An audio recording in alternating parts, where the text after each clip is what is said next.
Kuwait ദുരന്തത്തിന്റെ പശ്ചാത്തലത്തിൽ മന്ത്രി വീണ ജോർജിന് കുവൈറ്റിൽ പോകാൻ അനുമതി ലഭിക്കാത്തതിൽ പ്രധാനമന്ത്രിക്ക് മുഖ്യമന്ത്രിയുടെ കത്ത്. പൊളിറ്റിക്കൽ ക്ലിയറൻസ് നൽകാത്തത് ദൗർഭാഗ്യകരമെന്ന് മുഖ്യമന്ത്രി കത്തിൽ വ്യക്തമാക്കി.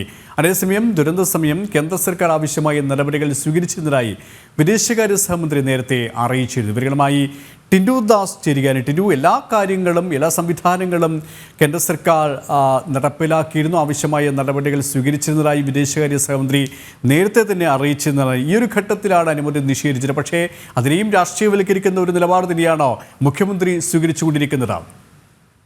തീർച്ചയായും ജൂൺ 12-ാം തീയതി കുവൈറ്റിൽ നടന്ന ഫയർ ആക്സിഡന്റിൽ തീപിടുത്തത്തിൽ മരിച്ചവരുടെയും അല്ലെങ്കിൽ അതിൽ തീപിടുത്തത്തിൽപ്പെട്ടവരുടെയും രക്ഷാപ്രവർത്തനത്തിനായിട്ട് ആരോഗ്യമന്ത്രി വീണ ജോർജിനെ കുവൈറ്റിലേക്ക് അയക്കാനായിട്ട് അടിയന്തരമായിട്ട് തന്നെ ഒരു ക്യാബിനറ്റ് യോഗം ചേർന്ന തീരുമാനമെടുത്തിരുന്നു. പക്ഷേ വീണ ജോർജിന് അപ്പോഴേക്കും കുവൈറ്റിലേക്ക് പോകാനായില്ല. ഇത് ഒരുപക്ഷെ കേന്ദ്രത്തിന്റെ പൊളിറ്റിക്കൽ ക്ലിയറൻസ് നഷ്ടപ്പെട്ട അല്ലെങ്കിൽ കേന്ദ്രം പൊളിറ്റിക്കൽ ക്ലിയറൻസ് നൽകാത്തതിലെന്നായിരുന്നു അന്ന് പ്രതിപക്ഷം ഉൾപ്പെടെ, അതായത് വി.ഡി. സതീശൻ ഉൾപ്പെടെയുള്ളവർ പൊതു ഇടത്തിൽ പ്രതികരിച്ചത്. പക്ഷേ അതിന് പ്രധാനപ്പെട്ട ഒരു കാരണമെന്ന് പറയുന്നത് നമുക്കറിയാം, രാജ്യത്തിന്റെ വിവിധ സംസ്ഥാനങ്ങളിൽ നിന്നുള്ളവർ അപകടത്തിൽപ്പെട്ടിട്ടുണ്ടായിരുന്നു. അപ്പോൾ എല്ലാ സംസ്ഥാനങ്ങളിൽ നിന്നും ഇത്തരത്തിൽ ഒരു പ്രതിനിധി പോകണ്ട എന്നൊരു തീരുമാനമായിരുന്നു കേന്ദ്രത്തിന്റെ ഭാഗത്തു നിന്നുണ്ടായിരുന്നത്.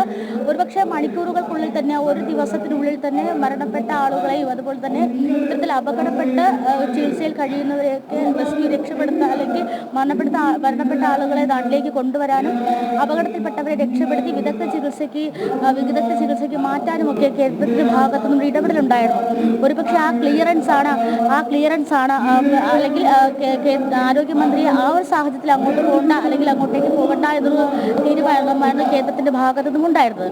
ഈ തീരുമാനം ഭാവിയിലെങ്കിലും ഇങ്ങനത്തെ പ്രശ്നങ്ങൾ ഉണ്ടാകുമ്പോൾ ഈ തീരുമാനം ഉണ്ടാകരുത്, അല്ലെങ്കിൽ അത്തരത്തിലുള്ള പൊളിറ്റിക്കൽ ക്ലിയറൻസ് നഷ്ടപ്പെടുന്ന സാഹചര്യം ഉണ്ടാകരുതെന്ന അഭ്യർത്ഥനയും കൂടിയാണ് ഒരുപക്ഷെ കേരളത്തിന്റെ ഭാഗത്തു നിന്നും മുഖ്യമന്ത്രി കത്തായിട്ട് കേന്ദ്രത്തെ അറിയിച്ചിട്ടുള്ളത്.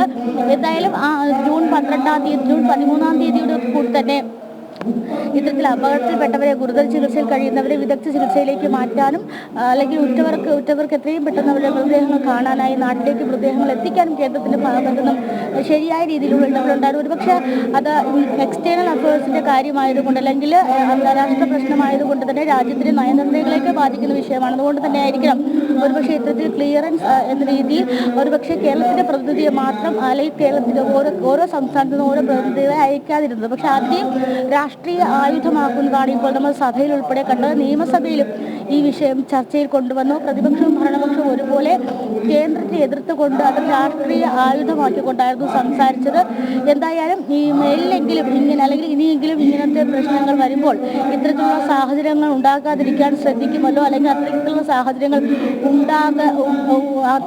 സാഹചര്യങ്ങൾ ഉണ്ടാകാതിരിക്കാൻ അഭ്യർത്ഥന അറിയിച്ചുകൊണ്ട് കൂടിയാണ് മുഖ്യമന്ത്രി ഇപ്പോൾ കേന്ദ്രത്തിന് കത്ത് എഴുതിയിട്ടുള്ളത്. കുവൈറ്റിലെ മരണം നമുക്കറിയാം, അത്രയും ദുഃഖമുള്ള കാര്യമാണ്. പക്ഷെ അത് ശരിയായ രീതിയിൽ തന്നെ കേന്ദ്രം ഇടപെട്ടു. പക്ഷെ അതിനെയും രാഷ്ട്രീയ ആയുധമാക്കാൻ തന്നെയാണ് സംസ്ഥാന സർക്കാർ ഉപയോഗിച്ചു കൊണ്ടിരിക്കുന്നത്.